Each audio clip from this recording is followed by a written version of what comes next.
It's so different from A Dangerous Method. It's, you know, if anything, the aesthetic is more futuristic, and A Dangerous Method is a period costume drama.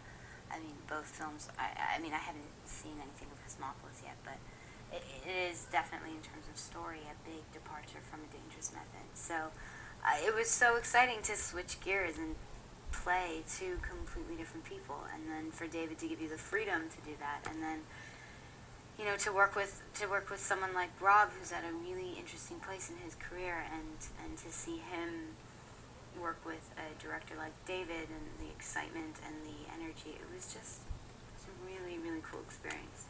It's kind of an odd thing, because I didn't really think about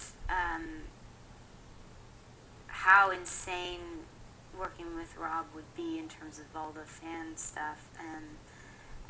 It's hard to wrap your head around something like that, and you don't really kind of think about that, because you're thinking about the work and the character, and, you know, working with David again, and so, you know, it didn't really kind of hit me until we were doing our camera tests, and we were in the limo together, and I was like, I looked over at Rob, and I was kind of like, this is so weird.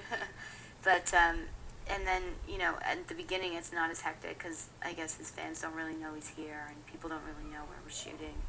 So it was kind of cool, and I thought, whatever, you know, how famous is this guy really? There aren't even fans of the studio. It's not a big deal at all. And then, of course, you know, Caitlin tweets a picture of us, and everyone starts to know we're in Toronto, and then it's like all these fans are everywhere, and then you're like, oh, okay, yeah.